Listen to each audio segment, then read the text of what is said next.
Time now for your forewarned weather. Welcome back. Bring in Seth Sanders. Seth, we're talking snow.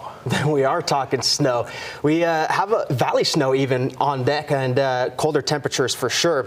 You know, we have these autumn colors and they're not going to last very much longer. The cold is going to ruin that real quick. Yes, it is. But we got to take a look at the fall colors. Look at this picture. This is from Ogden. Tammy Budge sent this our way. Beautiful yellows.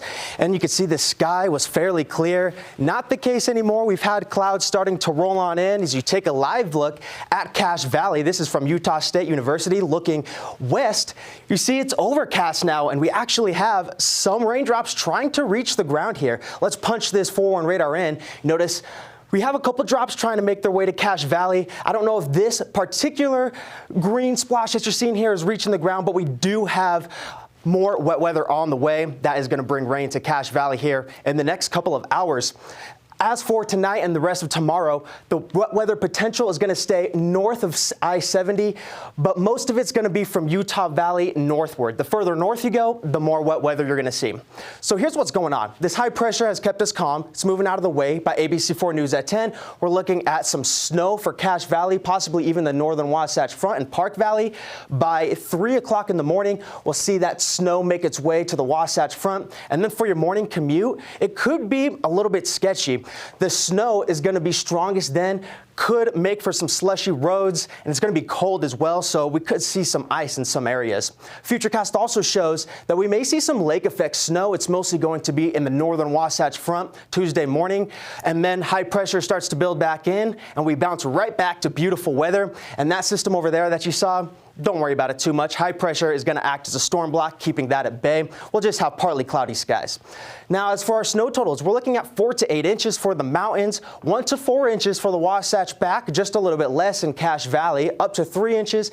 And then the Wasatch Front, depending on where you are, we're looking at a trace to 2 inches. Again, the further north you go, the more snow you're going to see, with locally higher amounts depending on where that lake effect snow decides to hit. Temperatures are in the 40s and 30s across the state, with a couple of 50s as well, 57 down there.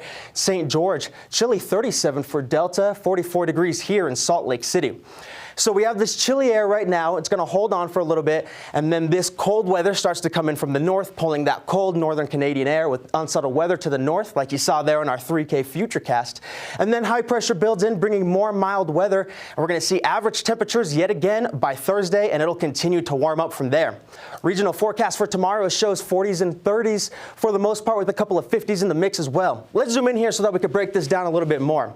Wasatch Front, we're looking at temperatures right around 40 degrees. 39 degrees for Brigham City. Park City, 34 degrees. Central Utah will be slightly warmer with low to mid 40s along the I-15, and then 30s for the higher elevations, 51 degrees for Green River. And then southern Utah, we have 40s and 50s, 57 degrees for Lake Powell and St. George, while Cedar City is in the 40s. St. George tomorrow will be fairly warm compared to what we're seeing in the north. Starts to drop on Tuesday, warms up again on Wednesday. Wet weather won't make it all the way down to St. George, and then by Thursday, we bounce back to the 60s. And notice this, 29 degrees Tuesday and Wednesday. It's going to be chilly.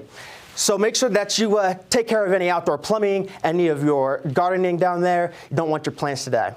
By Thursday and Friday, we're looking at the 60s, and the 60s hold on into the weekend.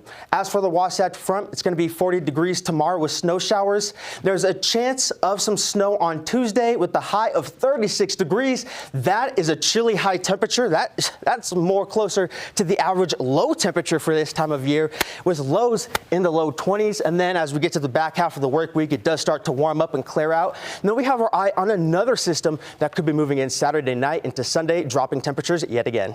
Wow, how about that? How about that? I was talking to folks at the Gateway last night, and it was like, yeah, fall was like for like a couple of days, and now we're just in winter. That's how it always is. It's so frustrating. Blink and miss it.